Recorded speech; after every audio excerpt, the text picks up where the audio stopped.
Olá, meus amigos, aqui do YouTube e também do Facebook. Uma alegria estar com vocês mais uma vez para nós darmos continuidade, então, na nossa série sobre o livro do Peregrino.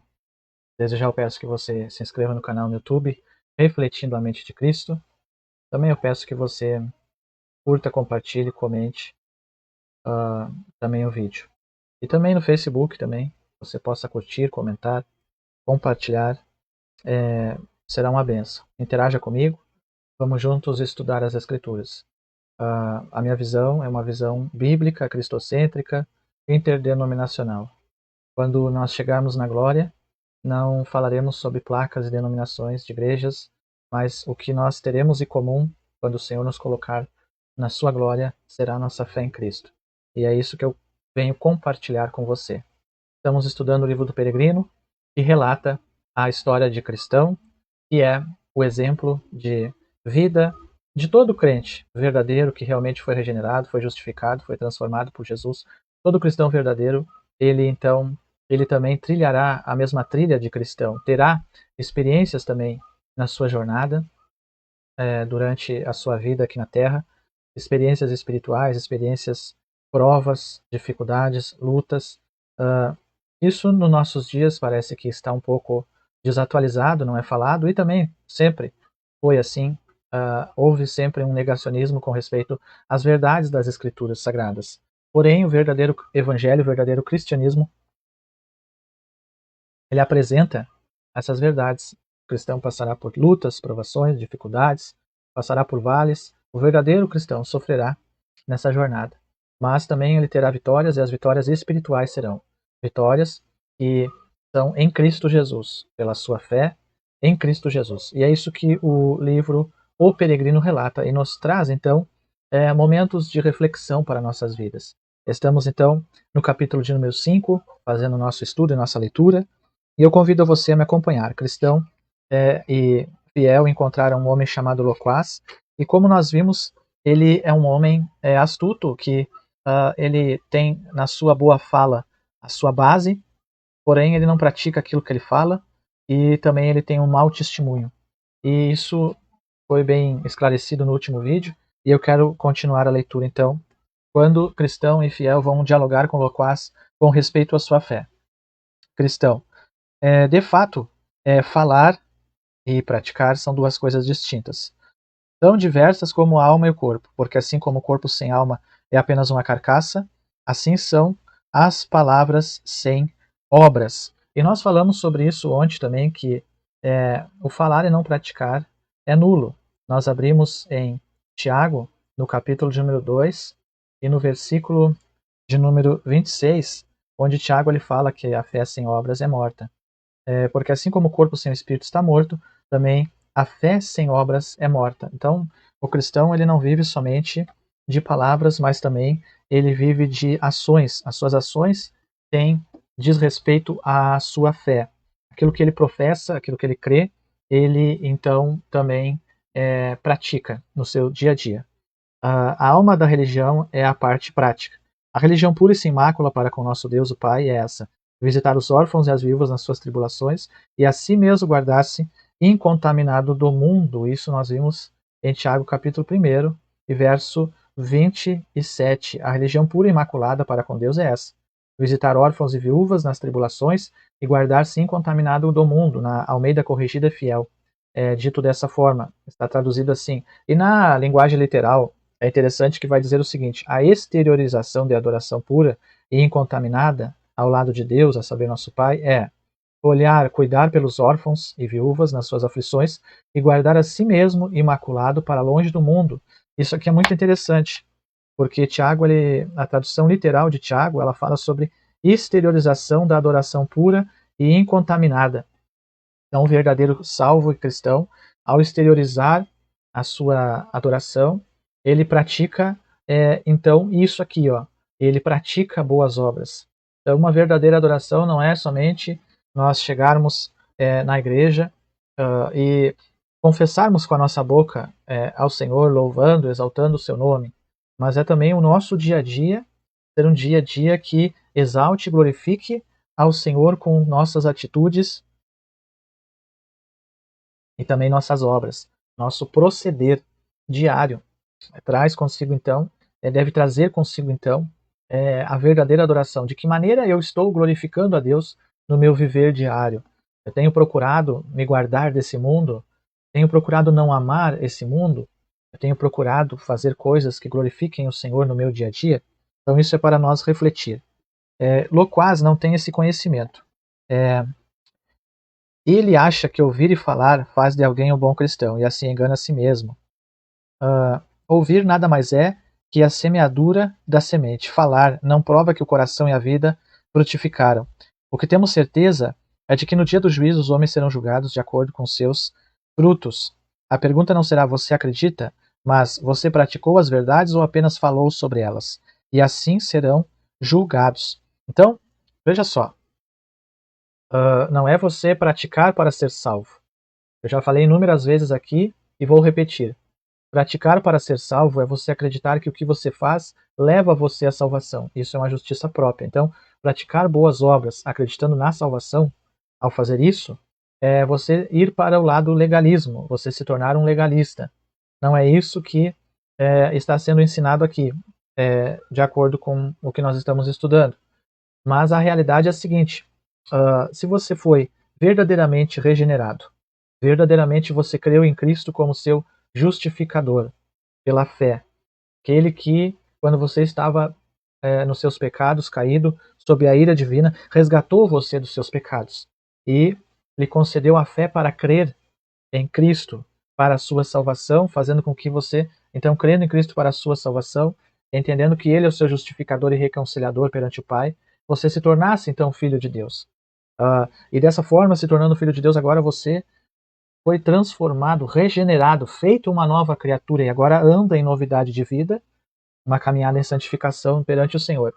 Essa novidade de vida, essa vida separada, ela é uma consequência da sua regeneração e transformação. E você agora tem prazer nessa vida, não porque deve fazer isso para alcançar um reconhecimento, mas você tem prazer nessa vida porque você agora é um filho de Deus, porque você agora é uma nova criatura transformada. E uma nova criatura transformada, um filho de Deus, ele tem prazer nessa nova vida. E o que você faz para a glória de Cristo. E são sinais de que você é salvo.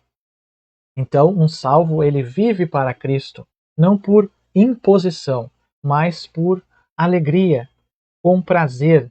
Não é por cumprir uma regra, um mandamento de homens, com medo, se não cumprir aquilo ali, perderá a salvação. Mas agora o verdadeiro salvo, ele vive com prazer, com alegria, o evangelho, não como um sofrimento, um peso para ele, mas como uma vida de alguém que é filho de Deus, é livre em Cristo Jesus e com prazer caminha nessa jornada. Isso é muito importante você ter em mente. Porque o contexto da religiosidade faz com que as pessoas pratiquem obras para alcançar uma justiça própria. Isso não é o evangelho, isso é uma religiosidade que conduz o homem à ruína e à perdição. O religioso, ele faz as coisas para ser visto, ser aceito e, consequentemente, para também que Deus o reconheça. A maior bênção do salvo é que ele já foi regenerado em Cristo, ele não tem mais nada a alcançar. A regeneração foi uma só, permanente. Regenerado permanece, foi regenerado, transformado, é uma transformação, uma mudança só. Ponto. Justificado também, justificado em Cristo, a justificação não muda. E a consequência disso, então, o que é? É essa vida em Cristo, separado, santificado, com prazer vivendo agora essa nova vida de filho de Deus até o último dia. Isso é muito importante nós atentarmos, porque nos nossos dias, então, essa religiosidade, ela ofusca a glória de Cristo na vida das pessoas. Ok? A pergunta não será no fim dos tempos, você acredita, mas você praticou as verdades ou apenas falou sobre elas? E assim serão julgados. Isso eu falei bastante também sobre praticar e somente falar. Não basta somente você falar, você precisa praticar aquilo que você fala.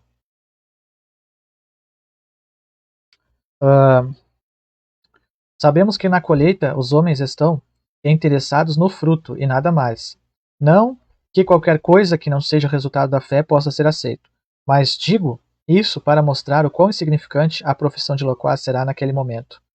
Então, esses que aparentemente parecem, com a sua aparência e suas palavras tão convincentes, naquele dia verdadeiramente será provado se realmente eles viveram uma realidade.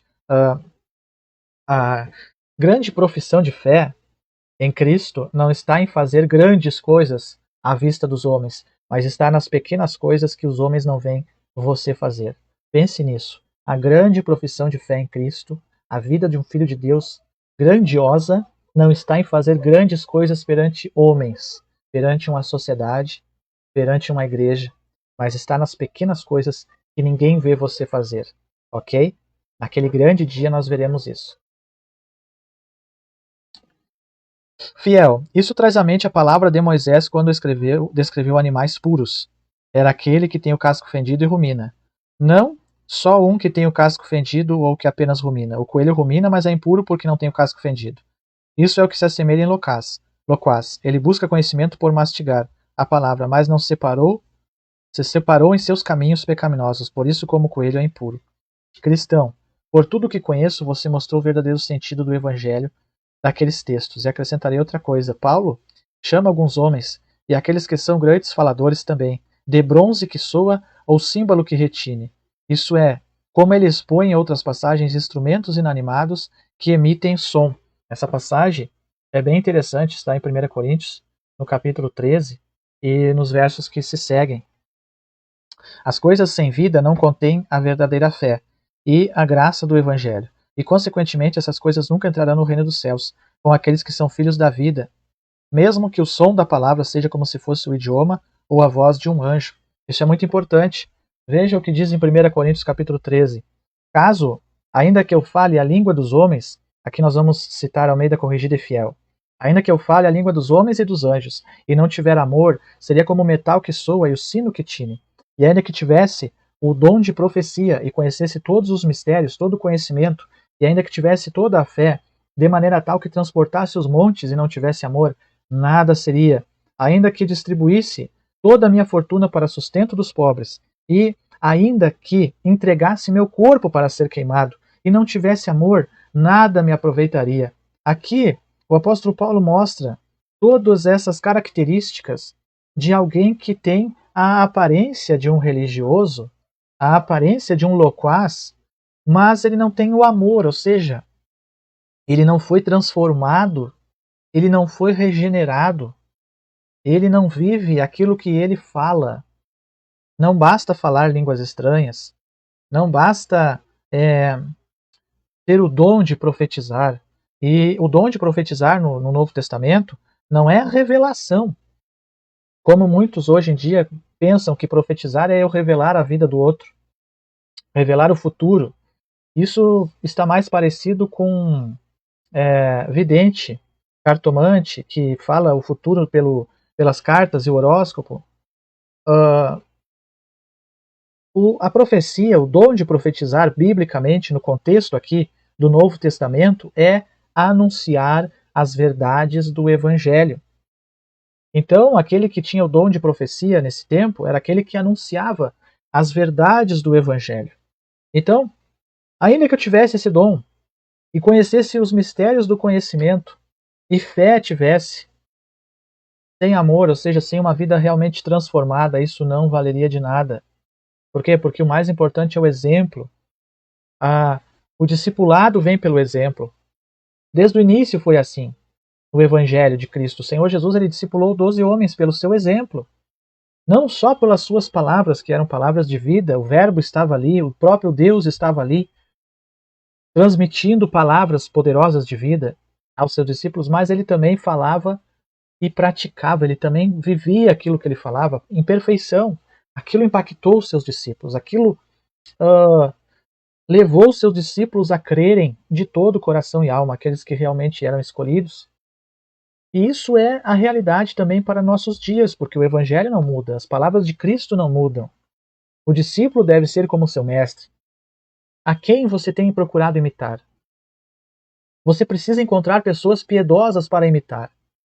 Pessoas que têm uma prática de vida piedosa. Irmão, está difícil encontrar. Sim, está difícil. E muitos que existem, eles não se dão. Muitos que estão aí, eles não se dão a conhecer. Porque eles não têm uma vida piedosa para transmitir para você. Mas eu digo a você, a sua inspiração é Cristo.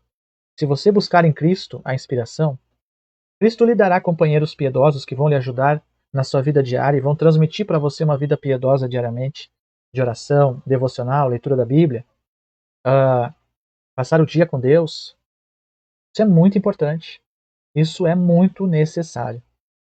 Então aqui nós temos em 1 Coríntios, capítulo 13, o exemplo do que é o verdadeiro cristão na prática, e não somente com palavras, não somente de aparência,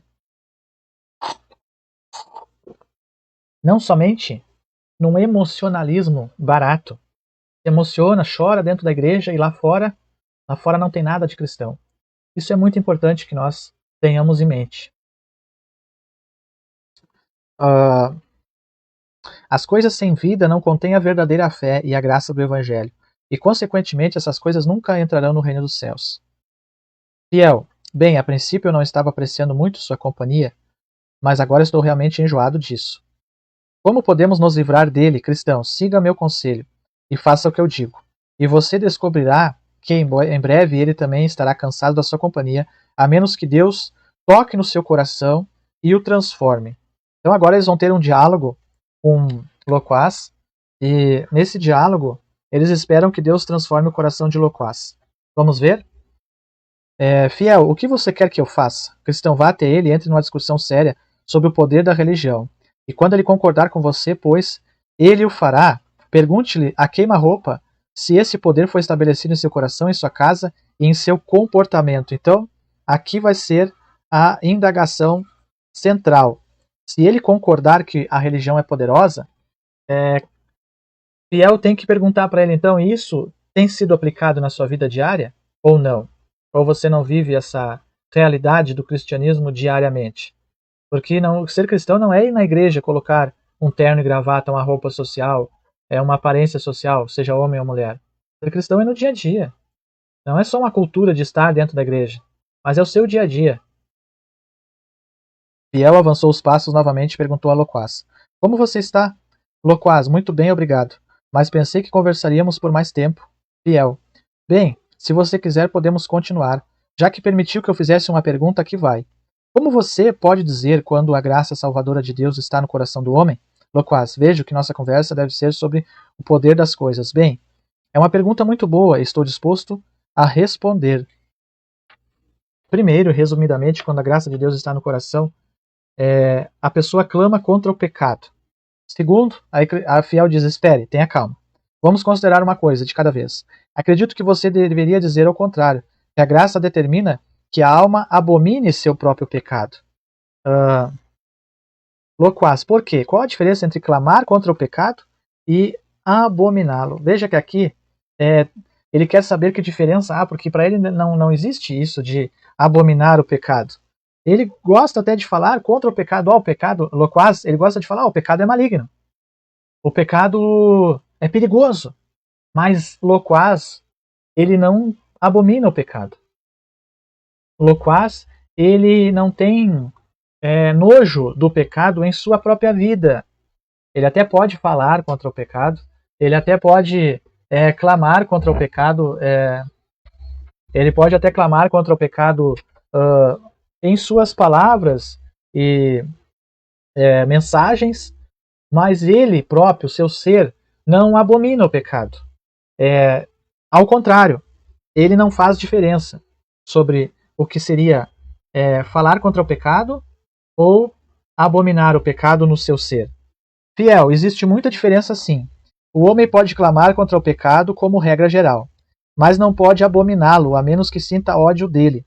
E aqui é muito importante nós dizer o seguinte, que quando uma pessoa verdadeiramente é regenerada por Cristo, transformada pelo poder de Deus, ela vai odiar o pecado, odiar aquilo que ela vivia e fez no mundo.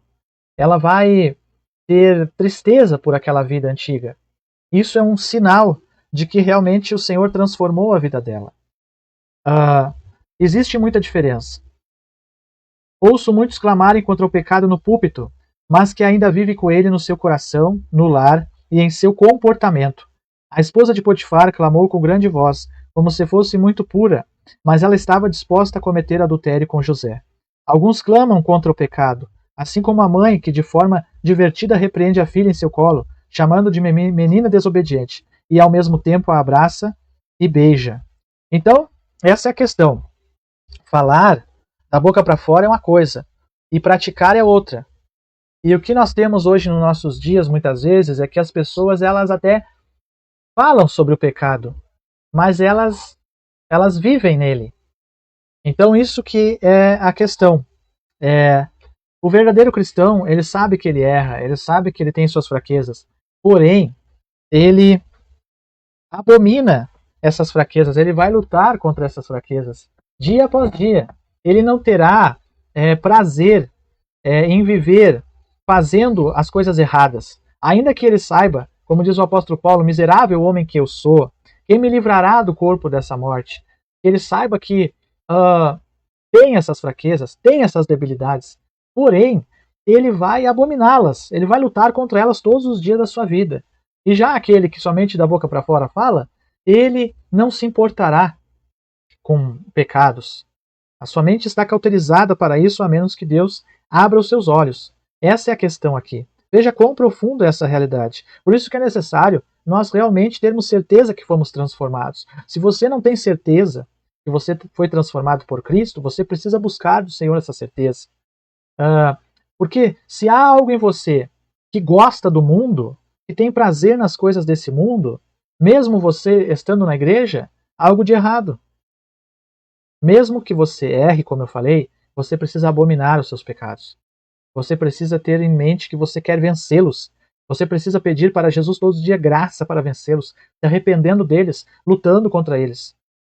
O que tem também mascarado muito hoje em dia o sentimento de lutar contra o pecado e abominá-lo é o sentimento de transferir a culpa para outros.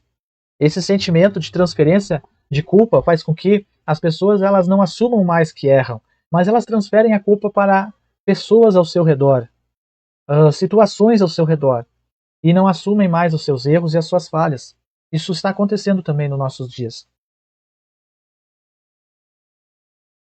Loquaz, então, ao ser confrontado, ele diz: vejo que você está querendo me enredar. Fiel, não, só quero acertar as coisas. Então, qual é o segundo meio pelo qual você prova a existência da obra da graça no coração? O primeiro foi clamar contra o pecado. Aí Fiel falou: olha, não é só clamar, você tem que abominar o pecado. E o segundo meio qual é? Loquaz, um grande conhecimento dos mistérios do Evangelho é sinal então da obra da graça. Fiel, esse deve ser o primeiro sinal, mas sendo o primeiro o último também é falso, pois o grande conhecimento dos mistérios do Evangelho podem ser alcançados e ainda assim pode não haver obra da graça na alma. Sim, um homem, ele pode ter o conhecimento e ainda não ser um filho de Deus. Como nós provamos isso? Aqui, aonde nós lemos em 1 Coríntios, capítulo de número 13, ainda que tivesse, verso 2, ainda que tivesse o dom de profecia e conhecesse os mistérios e todo o conhecimento, e ainda que tivesse toda a fé, de maneira tal que transportasse o monte e não tivesse amor, nada seria. Na tradução literal do texto, aqui, e caso eu esteja tendo o dom de profecia, e eu tenha conhecido todos os mistérios e todo o conhecimento, e tendo toda a fé, de maneira tal a remover montanhas, mas eu não tendo amor e caridade, nada sou. Então veja, tenha conhecido todos os mistérios. Então aqui a prova cabal, a prova real, de que sim, é possível alguém ser um doutor, ser um grande conhecedor da palavra e não ser transformado, não ser regenerado, não ser uma nova criação. Então que Deus tenha misericórdia de nossas vidas. Cristo disse: você sabe todas as coisas? E os discípulos responderam sim. Então Jesus acrescentou: bem-aventurados sois se as cumprides. Então veja, Jesus ele leva os seus discípulos não somente ao saber, mas ao cumprir. Isso está em João capítulo 13, verso 17, verso 12 ao 17. Então Jesus lavou os pés, tomou as suas vestes e se assentou outra vez à mesa. Disse: entendeis o que vos tenho feito? Vós me chamais mestres, disseis bem, porque eu sou. Ora, se eu sou Senhor e Mestre, vos lavei os pés, deveis também lavar os pés uns dos outros, porque eu vos dei o exemplo, para que como eu vos fiz, façais também. Na verdade vos digo, não é servo maior que o seu Senhor, nem enviado maior do que aquele que o enviou. Se sabeis essas coisas, bem-aventurados sois se as fizestes. Então Cristo leva os seus discípulos à prática também. Isso é muito importante. O conhecimento nem sempre é acompanhado pelas ações, como o servo que sabe o que seu mestre quer e não o faz. Você já viu essa parábola? Está em Lucas, no capítulo de número 12 e verso 41. Lucas 12, 41.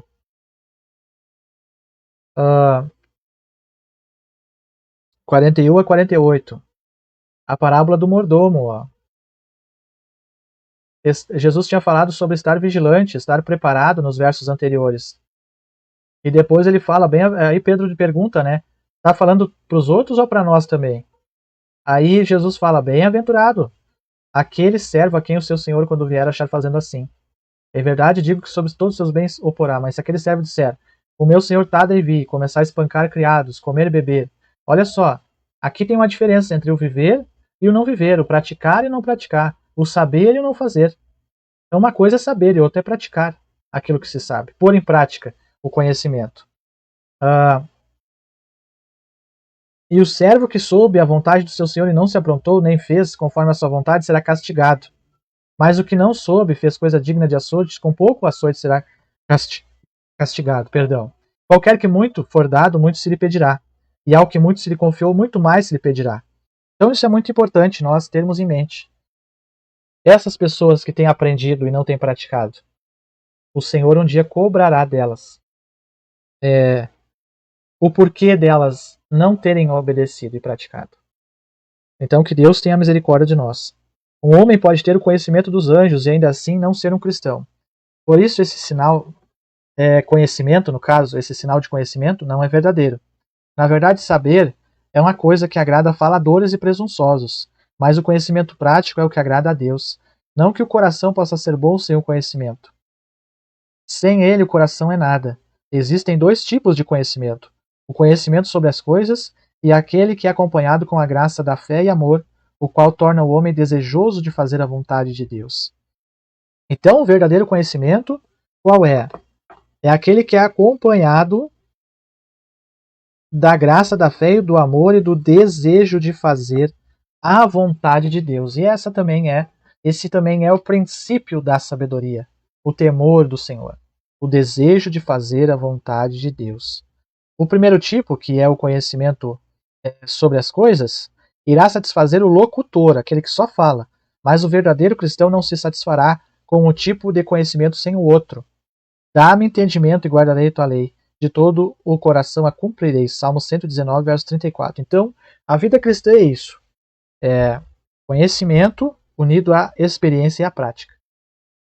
É explicar o texto, aplicar o texto, praticar o que foi explicado e aplicado. Não basta somente expor e explicar, sem a aplicação prática. Isso é a vida cristã. Nada não tem nada a ver também com emoções, mas é com a vida cristã diária. Isso que eu quero que você tenha em mente. O verdadeiro cristão, ele não fica somente nas emoções. Eu senti. Eu acho que me entregaram uma profecia que é assim, assim. Não, o verdadeiro cristão, ele se baseará o seu conhecimento na Bíblia, na palavra de Deus. Não em coisas que disseram para ele que não tem nada a ver com a palavra. E ele tentará, lutará, se esforçará por colocar em prática esse conhecimento que ele tem na palavra. Isso também é muito importante que nós tenhamos em mente nesse estudo. Loquaz responde: você está tentando fazer-me tropeçar novamente, isso não é edificante. Fiel, bem, se quiser, mencione outro sinal dessa obra da graça para a nossa discussão. Loquaz, não sei. Não, sei que não concordamos. Fiel, posso então mencionar o sinal? Loquaz, sinta-se à vontade. Fiel, a obra da graça na alma é evidente, tanto para a pessoa que a possui como para as pessoas que estão ao seu redor. Aquele que a possui tem convicção do pecado, especialmente da corrupção da sua natureza e o pecado de incredulidade. Então a obra da graça ela produz a convicção do pecado na vida do homem, para o qual ele está seguro que será condenado se não encontrar misericórdia divina pela fé em Cristo. Então também isso é muito importante que se diga, que essa convicção do pecado levará a pessoa a se humilhar perante o Senhor, crendo que só o Senhor pode salvá-la. Essa convicção lhe causa tristeza e vergonha pelo seu pecado, isso também é muito importante que se diga. Além disso, lhe revela a sua necessidade de acertar-se com o Salvador do mundo, que o torna faminto e sedento de Deus. E é essa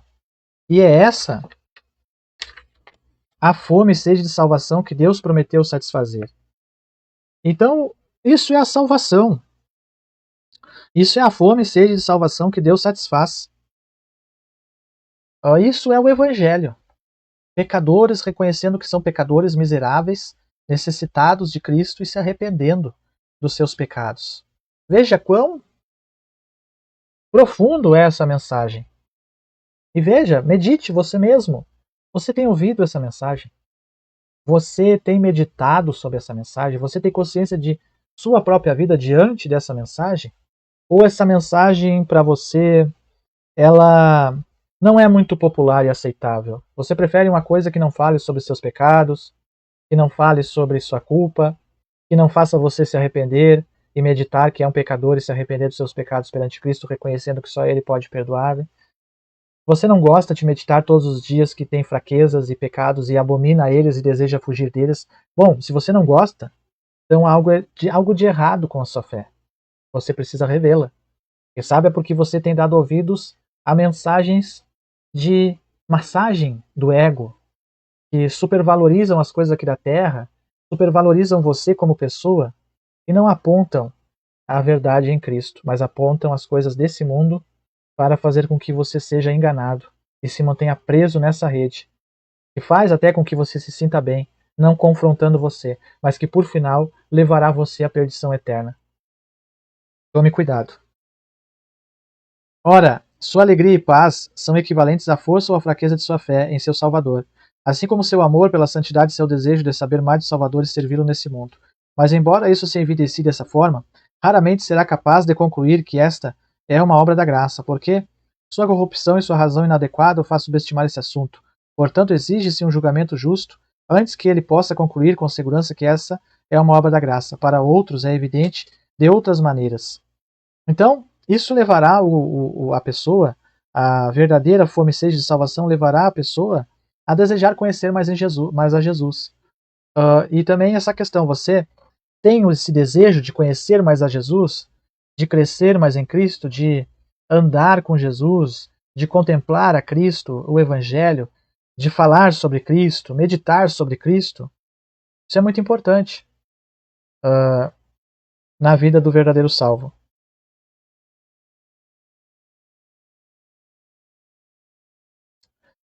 Também é evidente outras coisas, a confissão de sua fé em Cristo pela vida que corresponde a essa confissão, ou seja, uma vida de santidade. Santidade de coração, santidade de família, se tiver uma família, e em seu comportamento no mundo. E aqui nós teríamos muito a falar, mas já foi falado. Essa santidade o ensina a abominar seu próprio pecado. E isso ele faz em particular, reprimindo o pecado em sua família e promovendo a santidade no mundo.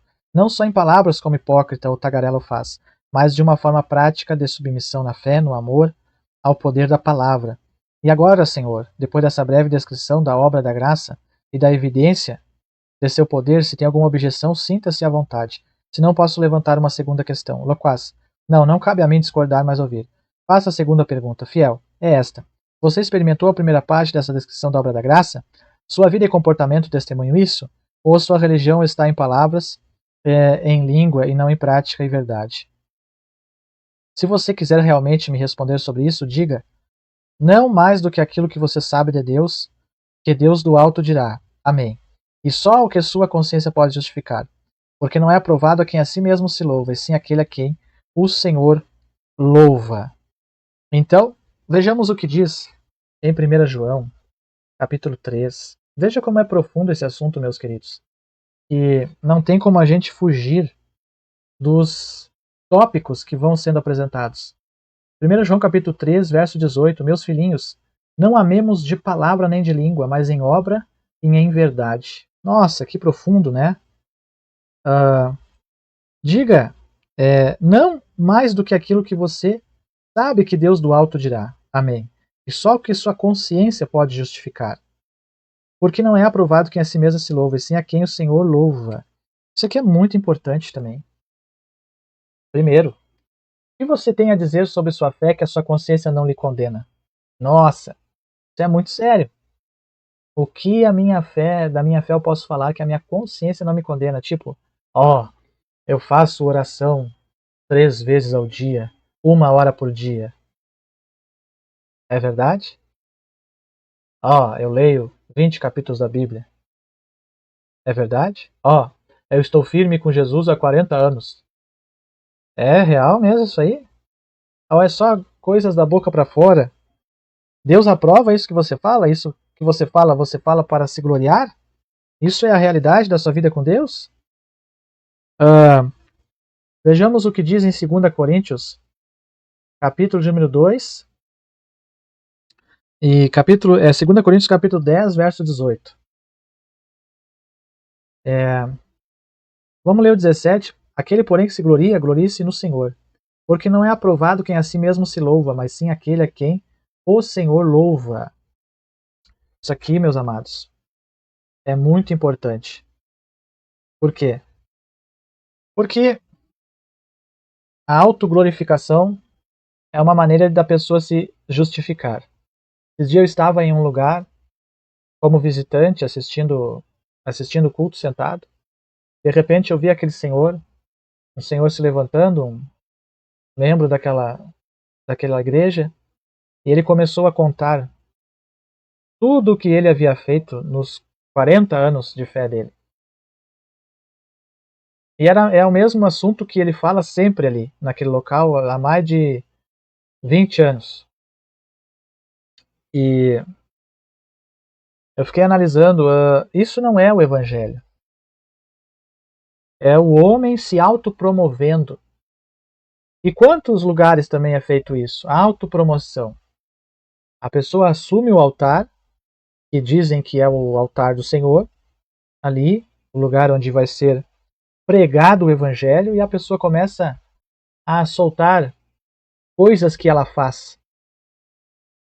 Coisas que promovem somente ela e a sua família, e não o evangelho e Cristo. Um verdadeiro salvo, ele não se promove através do evangelho. Ele sempre aponta para Cristo. O verdadeiro salvo, ele não conta vantagem por tempo de salvação, pelo que ele fez ou faz, pelo que ele está fazendo. Nunca você verá um verdadeiro salvo em Cristo se gloriando em si mesmo. Ao contrário, ele não usa o altar para essas coisas e nem a vida pessoal dele para se gloriar nessas coisas.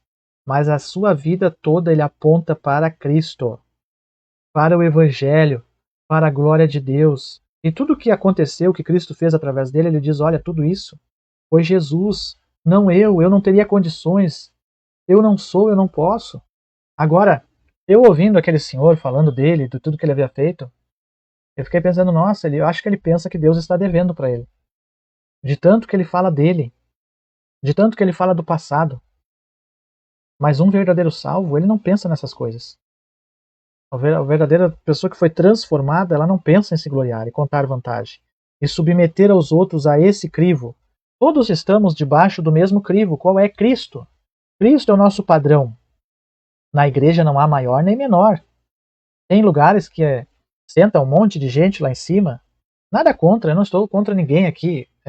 Só analisando. E aqueles homens, eles ficam às vezes assim, olhando e com aquele olhar, sabe, parece que são superiores. E são pessoas às vezes inacessíveis. E também pessoas que se você for conhecer, não achará Cristo neles. Mas quem somos nós? Quem sou eu? Quem é você? Miseráveis, necessitados da misericórdia. Então, não é aprovado quem a si mesmo se louva, e sim aquele a quem o Senhor louva. Aqui está o segredo. Veja, quem conhece esses homens? Quem conhece a mim? Quem conhece a você? Somente Deus. E o louvor virá do Senhor. Quando? No último dia. Porque aqui na terra, esses que querem aplauso aqui na terra, que buscam glória aqui na terra, eles já receberam sua recompensa aqui. O verdadeiro salvo, ele não busca recompensa aqui, posição aqui, nome aqui. Ele busca aqui somente viver para o seu Senhor no seu reino. Mas ele não se preocupa com as coisas aqui dessa terra, com receber coisas, triunfar, crescer ou ser alguém aqui nessa terra. Ele se preocupa sim em viver para a glória de Cristo e um dia ser recebido pelo Senhor no céu.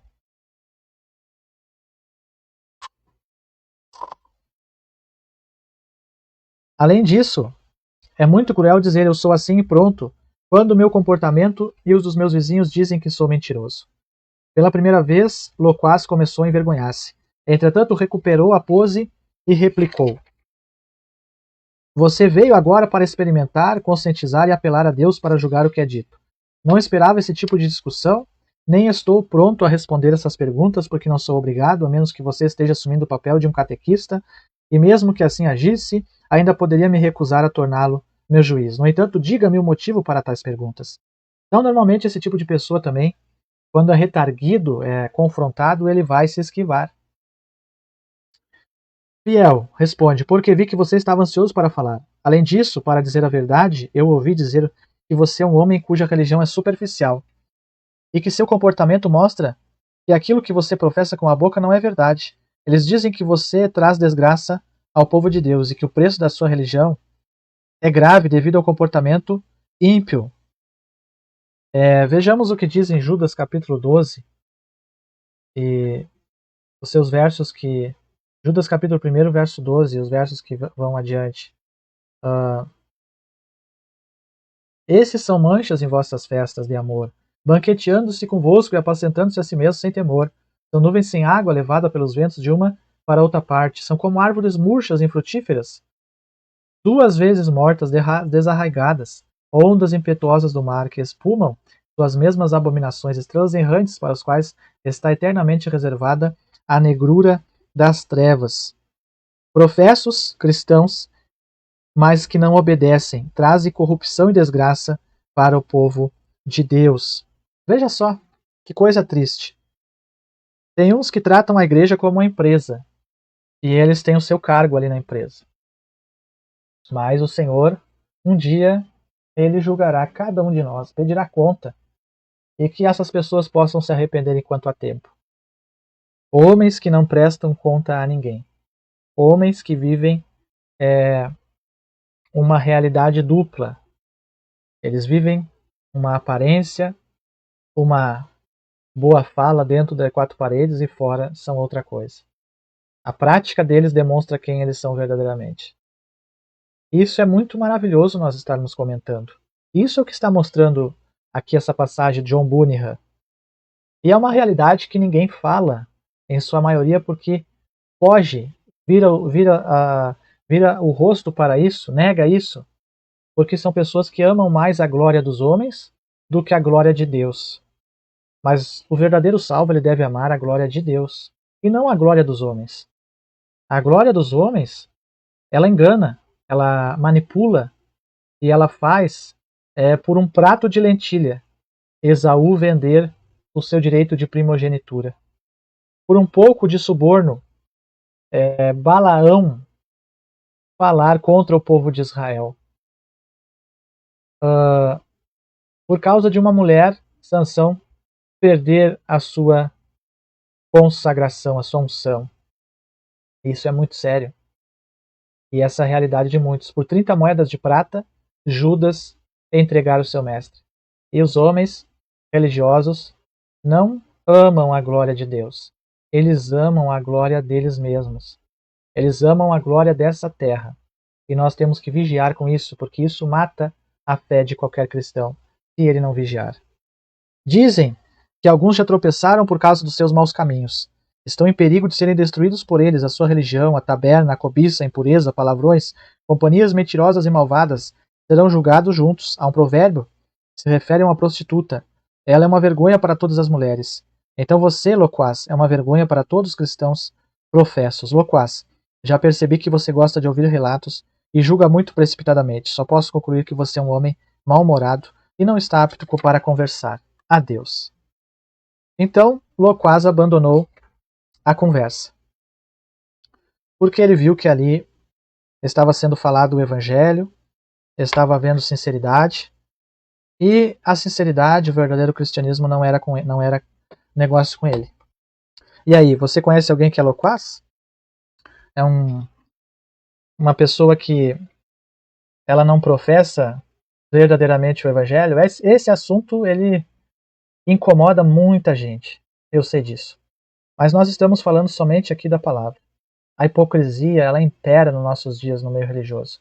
E muitos que estão de fora, eles ficam dizendo assim, viu só, olha lá, ó. Mas eu estou aqui para te dizer que dentre os hipócritas existe muita gente que também é verdadeiro cristão. Está se esforçando para ser verdadeiro não pela sua própria força, mas pela graça e misericórdia do Senhor. Então, gostou do vídeo?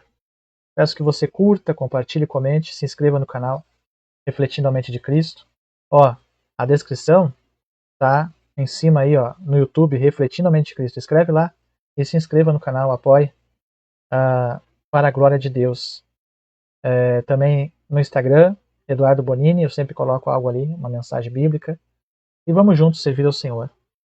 Até o próximo vídeo, então, se Deus assim nos permitir. Tchau.